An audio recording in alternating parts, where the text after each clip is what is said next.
Reuters reveals interview with 18-year-old Thai man who jumped off building to escape the hell of scammers in Cambodia. Reuters has published an interview with Louis, an 18-year-old Thai teenager who was tricked into working in Cambodia, tortured and forced to work in an online scam, and eventually escaped by jumping off a high-rise building window, barely escaping with his life. Louis was speaking to Reuters in Bangkok, a day before Amnesty International released a new report that showed the Cambodian government was turning a blind eye to human rights abuses, human trafficking, child labor and torture committed by organized crime groups in more than 50 scam centers across the country. Louis's story begins at the age of 17, after he posted a job opening on Facebook and was contacted by a woman who offered him a well-paying job with food and accommodation provided.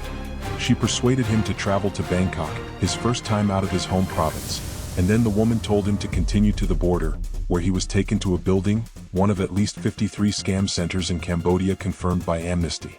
Louis was then forced to work by tricking Thai women into sending him money, using deepfake software to change his face, which he said he felt pressured to do.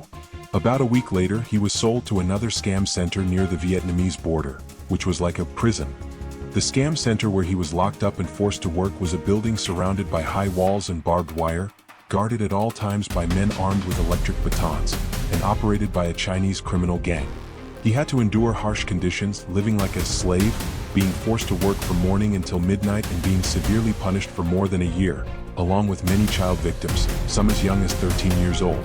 In the room where he was, there were 8 Thai men and women. They were ordered to scam at least 1 million baht, about $30,000, a month, and if they were late, overslept or failed to meet their sales targets, they would be punished with electric batons. Louis said he decided to escape after being locked in a dark room on the 8th floor, breaking a window and jumping to the 5th floor, causing his chin to hit the ground and cause a lot of blood to flow. My mouth was full of blood was flowing everywhere and my teeth were broken. Then I lost consciousness, he said.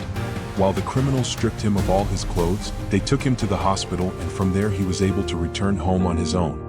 Louis concluded that he wanted to warn Thais looking for work not to go to Cambodia. It's better not to go for our own safety. If one day we make a mistake, we may not be able to come back to Thailand.